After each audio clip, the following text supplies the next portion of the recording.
ടുനെറ്റ് news കാലാവസ്ഥാ വാർത്തയിലേക്ക് സ്വാഗതം. ചുട്ടുപൊള്ളുന്ന കാലാവസ്ഥ തുടരുന്നതിനിടെ സംസ്ഥാനത്ത് മഴയ്ക്ക് സാധ്യതയുള്ളതായി കേന്ദ്ര കാലാവസ്ഥാ നിരീക്ഷണ വിഭാഗം.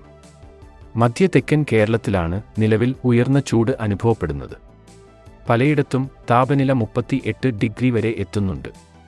ബുധനാഴ്ച തിരുവനന്തപുരം, പത്തനംതിട്ട, ഇടുക്കി ജില്ലകളിലായി നേരിയ തോതിലുള്ള മഴയ്ക്ക് സാധ്യതയെന്നാണ് കേന്ദ്ര കാലാവസ്ഥാ നിരീക്ഷണ വിഭാഗം അറിയിക്കുന്നത്. അതേസമയം നാളെ മുതൽ 3 ദിവസം സംസ്ഥാനത്ത് ചില പ്രദേശങ്ങളിൽ മഴയ്ക്ക് സാധ്യതയുണ്ടെന്ന് ചില കാലാവസ്ഥാ നിരീക്ഷകർ പറയുന്നു. നാളെയും മറ്റന്നാളും മധ്യ തെക്കൻ കേരളത്തിലെ ചില പ്രദേശങ്ങളിലും വ്യാഴാഴ്ച വടക്കൻ കേരളത്തിലെ ചില പ്രദേശങ്ങളിലുമാണ് മഴസാധ്യത പ്രവചിക്കുന്നത്. ശക്തമായതോ വ്യാപകമായതോ ആയ മഴ പ്രതീക്ഷിക്കേണ്ടതില്ല.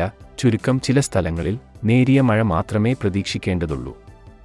കിഴക്കൻ പ്രദേശങ്ങളിലാണ് മഴസാധ്യത അല്പം കൂടുതലെങ്കിലും ഇടനാട്, പടിഞ്ഞാറ് പ്രദേശങ്ങളിലും നേരിയ മഴസാധ്യതയുണ്ട്. ചാറ്റൽ മഴയോ ഇടത്തരം മഴയോ ആയിരിക്കും ലഭിക്കുക.